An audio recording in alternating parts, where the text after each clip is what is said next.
ሻሎም ሻሎም ቅዱሳኖች በኢትዮጵያና በኤርትራ የምትገኙ የአባቴ ብሩካኖች ሰላማችሁ ይብዛ። ፕሮፌት መንጌ ነኝ። ዛሬ የመጣሁት ስለ አገር ጉዳይ ነው። በትግራይ አገር ላይ ለሚፈሰው ደም እግዚአብሔር ተናግሮኝ መጥቻለሁ። በተለይ ደብረ ጽዮን ላይ እግዚአብሔር የተቆጣውን እግዚአብሔር በሱ ላይ ያሳየኝን መልእክት ይዤ መጥቻለሁ። የእግዚአብሔር ቃል ሲናገር እንዲህ ይላል። መጽሐፈ ምሳሌ 29 ላይ አንገቱን ያደነደነ ይላል ድንገት ይሰበራል ፈውስም የለውም ይላል የእግዚአብሔር ቃል ሲናገር። ዛሬ ስለዚህ ሰውዬ እግዚአብሔር የተናገረኝ ሰሞኑን አጥብቄ እየጸለኩ እያለ እግዚአብሔር መልእክት ሰጥቶኛል። ስለ አገር ጉዳይ አጥብቄ እየጸለኩ ነበር። እግዚአብሔር ተናግሮኛል። ስለ ደብረ ጽዮን እንዲህ ብሎ ተናግሮኛል። ይህ ሰው ጨለማን የሚገብር ሰው ነው። ጨለማን ከጨለማ ጋር ክዳን ያደረገ ሰው በየአመቱ ደም ያፈሳል። ለዚህ ጨለማ ደም የሚያፈሰው ትግራይ አገር የሚኖሩት የወጣቶችን ደም ነው። ርራዬ የሌለው ነው። እላው ላይ የተቀመጠ የነብር መንፈስ ያለበት ደም ጠጪ መንፈስ። ብዙውን ጊዜ ሰዎች ሲሞቱ ነው እድሜው የሚረዝመው። ሰዎች ደም ሲፈስ ነው እድሜው የሚረዝመው። ይህን ሰው እግዚአብሔር ስለተናገረኝ ቅዱሳኖች ባላችሁበት ስፍራ ላይ ይሄንን ሰው በመጸለይ ያለባችሁ። ይህ ሰው በመሳሪያ ሳይሆን በጸሎት ነው። ጸሎት በጣም ኃይል አለ። የቅዱሳኖች ጸሎት ኃይል አለ። የዚህ ሰውዬ መንፈሱ እንዲሰበር አብረን ሁላችንም እንጸልይ። ባላችሁበት ሀገር ሁሉ ጸልዩ። ይሄ ሰው ደም ጠጪ ነው። ክዳን አድርጓል። ቀለበት አድርጓል። ከማጋ ነው ቀለበት ያደረገ? ከጨለማ ገዢ ጋር ኮኔክት ያደረገ ሰው ነው። የተስማመሰ ነው። በየአመቱ የእናቶችን እንባ የሚጠጣ መንፈስ፣ በእንባ የሚደሰት ሰዎች ሲያለቅሱ ለሱ ደስታ ነው። ሰዎች ሲሞቱ ለሱ ምስጋና ነው። ይሄ ላይ በዚህ ሰው ላይ የሚሰራው መንፈስ መቃወም አለብን። ሁላችንም መጸለይ አለብን።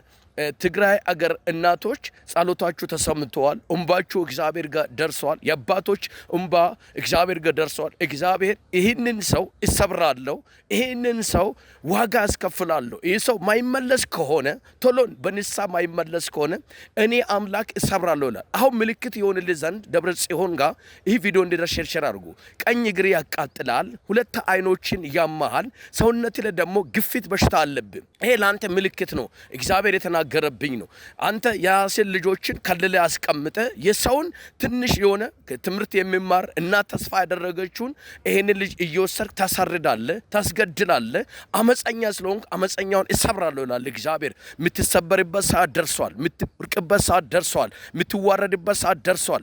የትግራይ የእናቶች ጸሎት ተሰምቷል። የኢትዮጵያ የእናቶች ጸሎት ተሰምቷል።